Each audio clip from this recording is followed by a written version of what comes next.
I can feel her body language. Something is radiating off of her, or maybe me, but I definitely feel it, and it's magical. I'm at a loss for words right now because Stasha embodies everything I've ever wanted in a wife. When's the last time you kissed somebody? Year and a half ago. A year and a half? Yeah. That you laid your lips on another human being? I've also been celibate for a year and a half. By choice. Oh, God! By choice.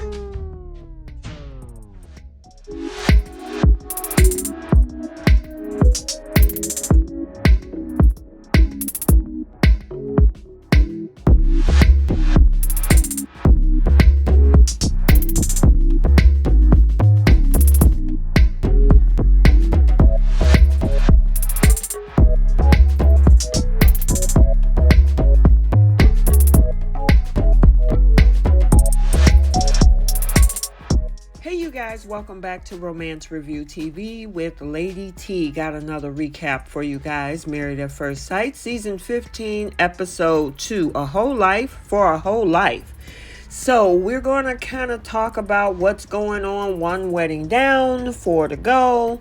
Anxious spouses prepare to say I do to a stranger. One groom gets terrible news.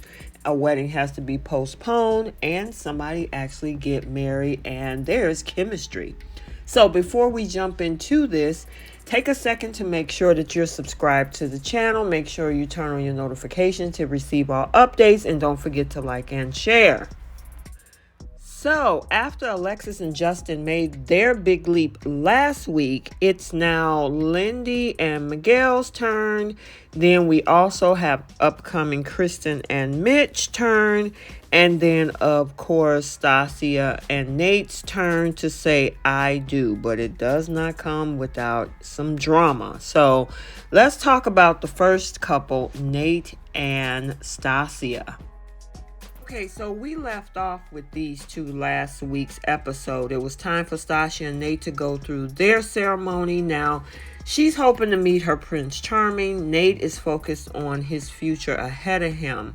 And, you know, they prep separately for the nuptials. Stasia's mom hoped that her daughter will give this experiment a chance, even if she doesn't initially click with her future husband. So she's like, just give him a chance to see if it works, because she has a history of doing the opposite. So before their big moment, both of them each receive a gift from their future spouses, uncovering that they both received a Polaroid camera, proving that they are like-minded people.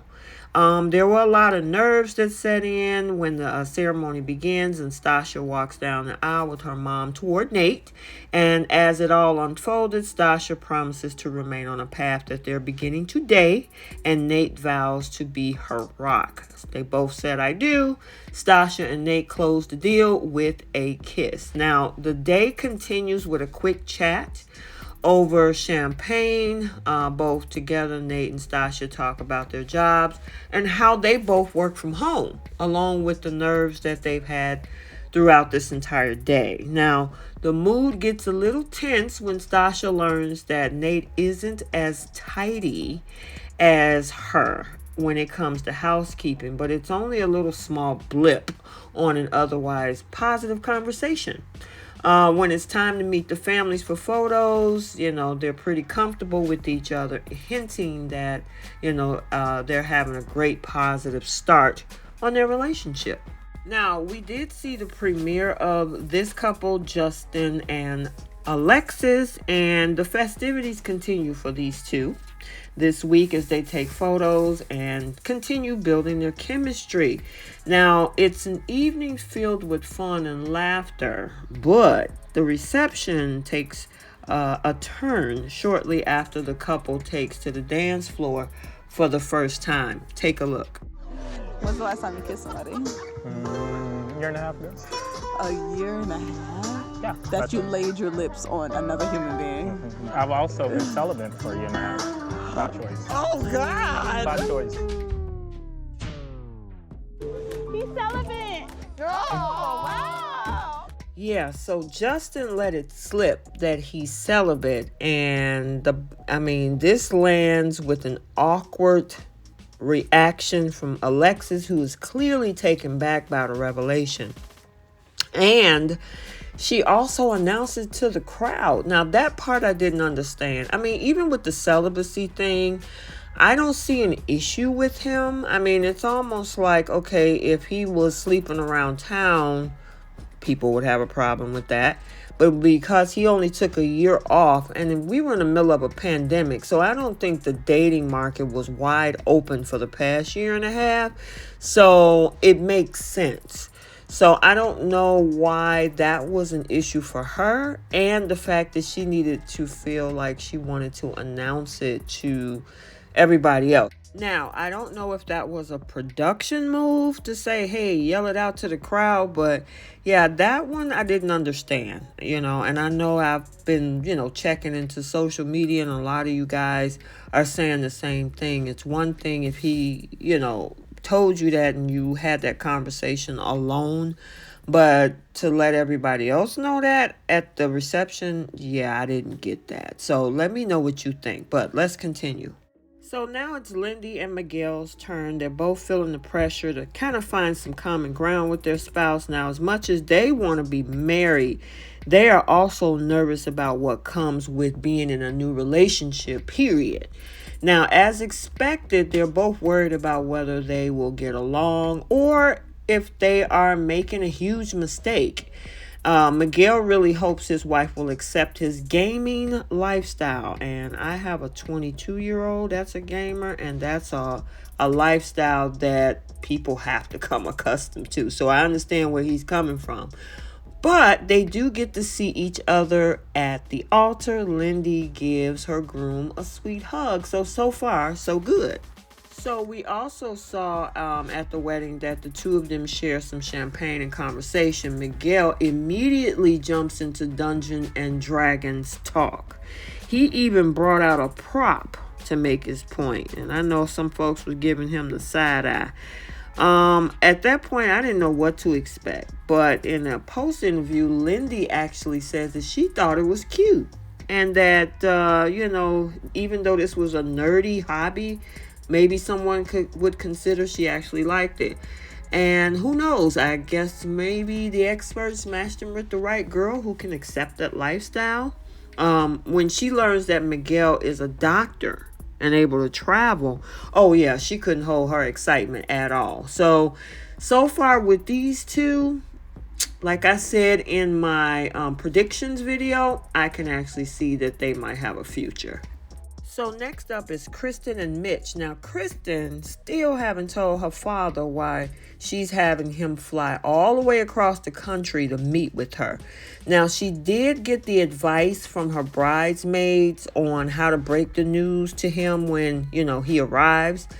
However, on the flip side, Mitch is having a Devo moment when he feels like his barber cut too much of his beard. Now, that's the thing. I mean, if you're not comfortable with a new stylist on the same day of an important event, you might as well bring in your own people. But that's what it seems like had happened. That he had a new stylist that he don't know try to do his manscaping. But, hey, I don't know how much time they get to arrange this, but he probably should have arranged everything and had it all done before the wedding day. But, I don't think it was that bad in regards to the way it looked. Now, let's just hope that it's just his nerves and that he's not, typical on flying off the handle. Now, Kristen's dad finally arrives to what he finds out is her wedding, and he is shocked. Call her insane. So, question is, and we'll have to wait and see, is if, he's going to be able to support his daughter. And last but not least, Morgan and Ben. Now, Morgan gets devastating news when she learned that her wedding is going to be postponed because Ben has contracted COVID. So it wouldn't be safe, of course, for him to attend the gathering. And of course, she's disappointed, but she got thoughts. And some of those thoughts, well, first she's worried about his health. But she couldn't also help but wonder if he decided to kind of bail out or have cold feet trying to get out of the ceremony. Now, I mean, they go through a lot. So, I mean, I guess it's possible. But yeah, she was wondering if he was just trying to skate out of this thing. But I don't think that's something that, production and the money that they invested and the experts would just make up a story about. So the other thing is it's going to cut into their honeymoon because of the time period to make sure that he is negative. So that also impacts them as well. But, obviously, with that, because I know people who've had it, you got to take the time to get healthy and then also be safe for people around them. And you're talking about a whole wedding. So you don't want to have somebody that has that and could be a super spreader and spread that at that event to production, to the families, to your new wife. So yeah, I'm thinking, of course, that he's probably fine by now because this was filmed probably like 6 months ago. But, hopefully he did make a quick recovery at that time. So we'll have to continue to wait and see. So overall, I think it was a pretty good episode. I kind of tuned out toward the end. I honestly think that they could have all these 5 weddings within the first episode. We're going into week 3, episode 3. With still 2 more weddings to go. Now, I understand the whole situation with Morgan and Ben because of him having contracted the virus, but it's like, really? But, I will say I do see the chemistry between Nate and Stasha. I hope they can work it through and it doesn't become a power struggle between them. As for Justin and Alexis, I actually think they have great chemistry. I just didn't understand the whole yelling of his celibacy status to everyone at the reception. And in regards to Mitch and his wife or soon-to-be wife, I don't think that's going to work. That's going to be a whole problem. And then her father doesn't know about these things, and he has his hesitation, and he probably should. So we'll have to wait and see for the other, 2 more weddings that we have to go, and hopefully we can get to these honeymoons and the rest of the seasons because I'm ready to move on. All right, you guys.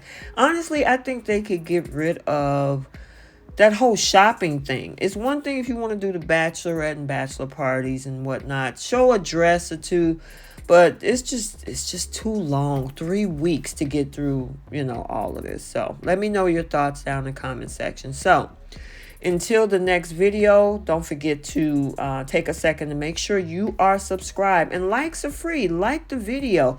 It helps push the video out to more people who can enjoy it. And, keep the channel up and the analytics going and everything. So, and also share it. Share it to, other people who might be interested. So until the next video, we will see you soon. Bye.